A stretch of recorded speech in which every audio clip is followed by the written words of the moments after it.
हर हर महादेव। दोस्तों जय महादेव का संदेश उन मनुष्यों के लिए है जो जीवन में मेहनत नहीं करना चाहते और किस्मत के भरोसे रहते हैं।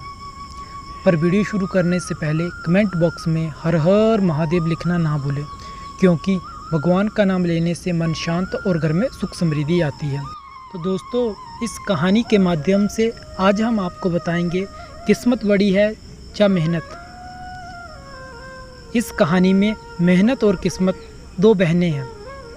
एक बार मेहनत और किस्मत साथ साथ चली जा रही थी। दोनों में से कौन बड़ा है, ज़्यादा श्रेष्ठ है, इस बात को लेकर दोनों में के बीच विवाद शुरू हो गया। दोनों ही अपने आप को बड़ा और श्रेष्ठ साबित करने पर तुली थी। इसी बहसबाजी के दौरान किस्मत ने मेहनत से कहा, मेरे बगैर किसी को कुछ भी नहीं मिल सकता। इसी से तुम मेरे महत्व को समझ सकती हो कि मैं यानी किस्मत कितनी बलवान हूँ। लेकिन मेहनत किस्मत के इस तर्क से सहमत ना हुई। दोनों जिस रास्ते से गुजर रहे थे उसी रास्ते से उस समय एक गरीब व्यक्ति गुजर रहा था।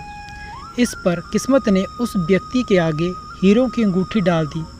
जब उस व्यक्ति की नज़र उस हीरो की अंगूठी पर पड़ी तो वह खुद को किस्मत का धनी समझकर उस अंगूठी को लेकर चलता बना।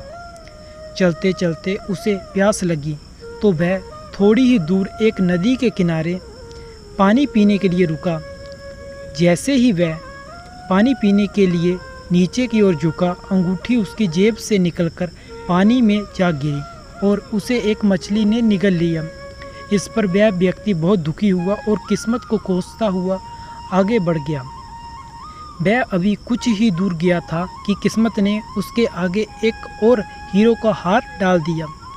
हीरो का हार रास्ते में पड़ा मिलने पर एक बार फिर वह अपनी किस्मत पर खुश हुआ और खुशी के इसी आलम में आगे बढ़ चला। थोड़ी ही दूर जाने पर अचानक एक कौवा उड़ता हुआ आया और हार पर झपट कर वह हार लेकर चंपत हो गया। बेचारा फिर किस्मत को कोसते हुए आगे बढ़ चला। इस बार भी वह थोड़ी ही दूर गया था कि उसे मार्ग में एक बड़ा सा पत्थर पड़ा हुआ दिखाई दिया। इस बार वह ये सोचकर बहुत खुश हुआ कि अब तो वह इसे बेचकर बहुत बड़ा आदमी बन जाएगा और फिर उसे कभी जीवन में मेहनत मजदूरी करने के लिए ज़रूरत नहीं पड़ेगी।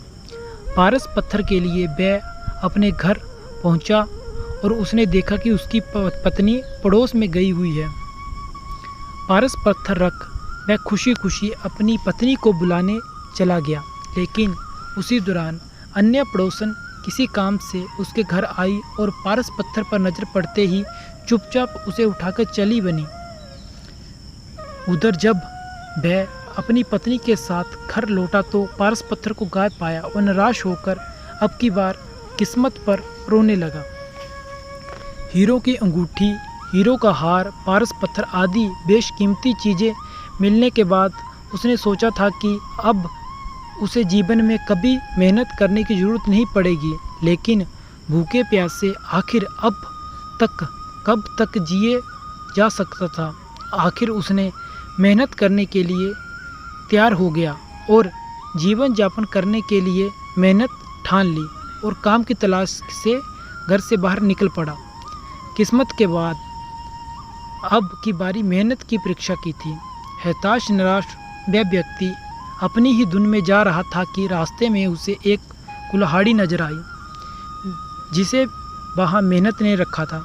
कुल्हाड़ी पाकर वह बेहद प्रसन्न हुआ और लकड़ी काटने के लिए आगे बढ़ चला। एक वृक्ष के पास पहुँचा और उसे काटने लगा।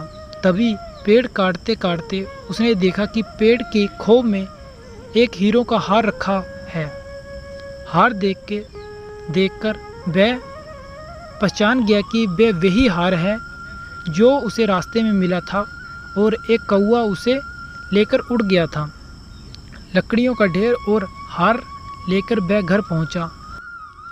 हार देखकर उसकी पत्नी बहुत ही खुश हुई। दोनों मिलकर अब मेहनत कर खुशी खुशी जीवन यापन करने लगे। इस बीच उस व्यक्ति के दिमाग में एक दिन अचानक बात आई कि क्यों ना मछली पकड़कर मछली बेचने का ही काम किया जाए। ये सोचकर वह नदी के पास पहुंचा और ढेर सारी मछली पकड़ लाया। मछलियां लेकर वह बाजार पहुंचा तो उसकी सारी मछलियां अच्छे दाम पर बिक गई। सिर्फ एक मछली बाकी बच गई। उसने सोचा कि इस मछली को आज रात घर पे ही पकाया जाए। घर पहुंचकर जैसे ही पकाने के लिए उसने मछली को काटा तो मछली के पेट में से हीरो की वही अंगूठी बाहर आ गई जो उसने पानी पीते वक्त नदी में गिर गई थी। हीरो की अंगूठी वापस मिलने पर पति पत्नी की खुशी का ठिकाना ही नहीं रहा। इसी खुशी के आलम में दोनों ज़ोर ज़ोर से चिल्लाने लगे, मिल गया मिल गया। इस पर उनकी पड़ोसन जिसने उसके घर से पारस पत्थर को चुराया था, उसे लगा कि शायद उन लोगों ने मेरे घर में रखे पारस पत्थर को देख लिया है। यही सोचकर उसने पारस पत्थर उन्हें लौटाते हुए उनसे क्षमा मांगी और भविष्य में ऐसी गलती ना करने का आश्वासन दिया। अब पति पत्नी और भी खुश हुए और खुशी खुशी रहने लगे, लेकिन उन्होंने मेहनत करना फिर नहीं छोड़ा। ये सब देख किस्मत ने भी मान लिया कि मेहनत से बड़ी कोई चीज़ नहीं है और इसके बिना कुछ भी संभव नहीं है। तो दोस्तों, आपको हमारी ये कहानी कैसी लगी? अगर अच्छी लगी हो तो वीडियो को लाइक करें, चैनल को सब्सक्राइब करें और कमेंट बॉक्स में हर हर महादेव लिखना ना भूलें। दोस्तों, जैसे कि आप जानते ही हैं, अभी सावन का महीना चल रहा है। आप ऐसे में भगवान शिव को बहुत ही सरल तरीके से प्रसन्न कर सकते हैं। वैसे तो भगवान शिव जल का एक लोटा चढ़ाने से ही प्रसन्न हो जाते हैं, पर फिर भी सावन का महीना भगवान शिव को बहुत ही प्रिय है। तो इस महीने भगवान शिव के भक्त उनकी भक्ति में लीन रहते हैं।